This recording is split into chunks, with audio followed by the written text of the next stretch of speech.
Bienvenidos a un nuevo episodio del Velo del Olvido.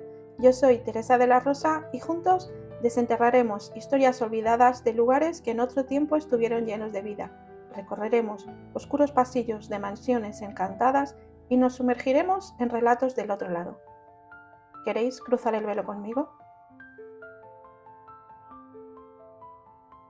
Cuando cruzas las puertas de una cárcel antigua, no solo entras a un edificio abandonado, entras a otro tiempo.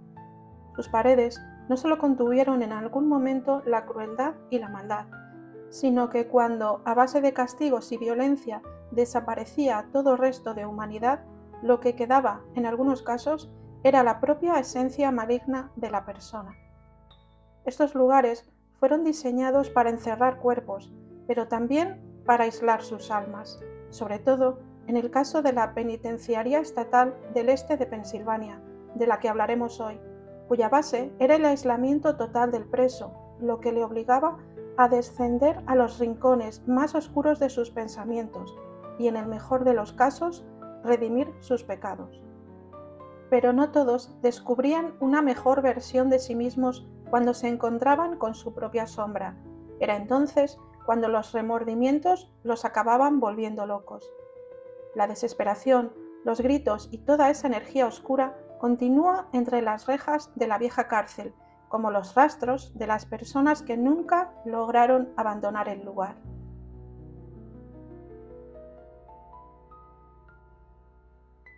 El 25 de octubre de 1829 fue inaugurada la Penitenciaría Estatal del Este de Pensilvania, en Filadelfia, Estados Unidos. La fama le llegó, aparte de por ser la prisión más cara construida hasta ese momento, con un innovador diseño arquitectónico en forma de rueda, del que desde un núcleo central partían 7 largos pasillos, lo que permitía ver todas las celdas, las que como único punto de luz natural tenían un tragaluz, al que llamaban el Ojo de Dios. La fama le llega, como decía, también por ser la primera prisión en instaurar el sistema filadélfico o pensilvánico, que consistía en tener al preso en un aislamiento completo de día y de noche, realizando trabajos en su propia celda. Incluso el ejercicio físico también lo hacían en solitario, en un patio privado al que accedían desde sus propias celdas.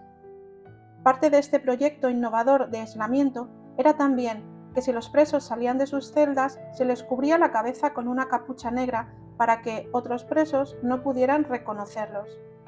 No les estaba permitido hablar ni cantar y no podían leer otra cosa que no fuera la Biblia.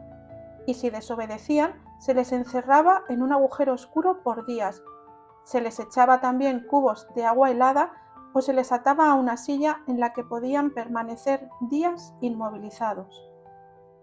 La intención del aislamiento de este sistema era que los presos reflexionasen acerca de sus delitos, se redimieran espiritualmente para poder reinsertarse en la sociedad, pero lo que realmente ocurría era que muchos de ellos se volvían locos. Algunos de los acontecimientos que allí sucedieron fueron, por ejemplo, el encarcelamiento en 1924 del perro Pep, con número de prisionero C2559, y condenado a cadena perpetua, cuyo delito fue acabar con el gato de la esposa del gobernador. Otro ilustre inquilino de esta cárcel fue Al Capone, que en 1929 pasó 8 meses confinado, acusado de posesión ilegal de armas, aunque parece ser que en mejores condiciones que el resto de internos, pues su celda estaba decorada con muebles lujosos y no era tratado del mismo modo que el resto.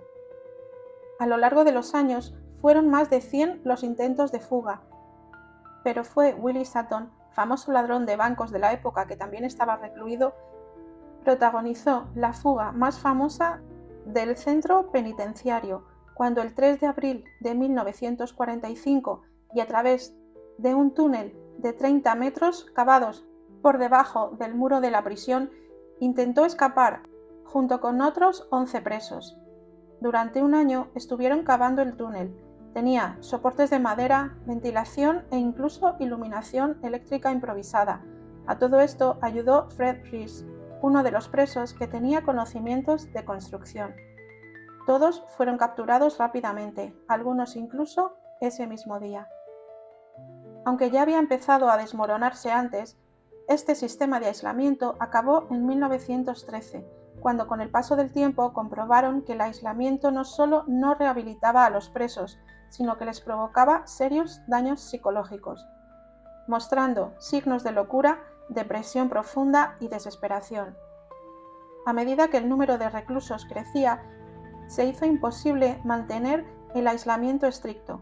Las celdas se llenaban y los pasillos se volvían ruidosos, lo que hacía imposible mantener el orden anterior, logística y económicamente. Fue en 1913 cuando se instala un modelo más convencional, donde los presos interactuaban, trabajaban y compartían espacios comunes.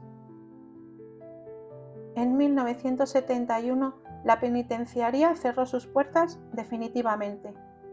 En 1994 se reabre como museo histórico, pudiendo visitar los 7 corredores que parten desde el núcleo central o centro de vigilancia, visitando las celdas y galerías en las que se dividían a los presos según sus actos criminales. La prisión incluso organiza eventos nocturnos y recorridos de miedo, especialmente en Halloween, donde se mezcla la historia de la prisión con lo paranormal. Muchos visitantes acuden atraídos precisamente por lo embrujada que se dice que está. Las experiencias aparentemente sobrenaturales que reportan son apariciones de sombras cruzando de una celda a otra, una figura oscura con forma humana que aparece al final de un pasillo y que desaparece si te acercas, voces y gritos que provienen de celdas vacías, sonidos de pasos, golpes en las puertas o la sensación de que alguien te observa y te toca. Hay incluso unas celdas más embrujadas que otras. En las que más se sienten estos fenómenos serían la celda 12, la 6 y la 4. Se crea en estas cosas o no, lo que es innegable es que una vez accedes al centro penitenciario a través del neogótico edificio de acceso, el tiempo parece detenerse y es imposible no estremecerse al pensar en la violencia y el sufrimiento que encerraron sus paredes.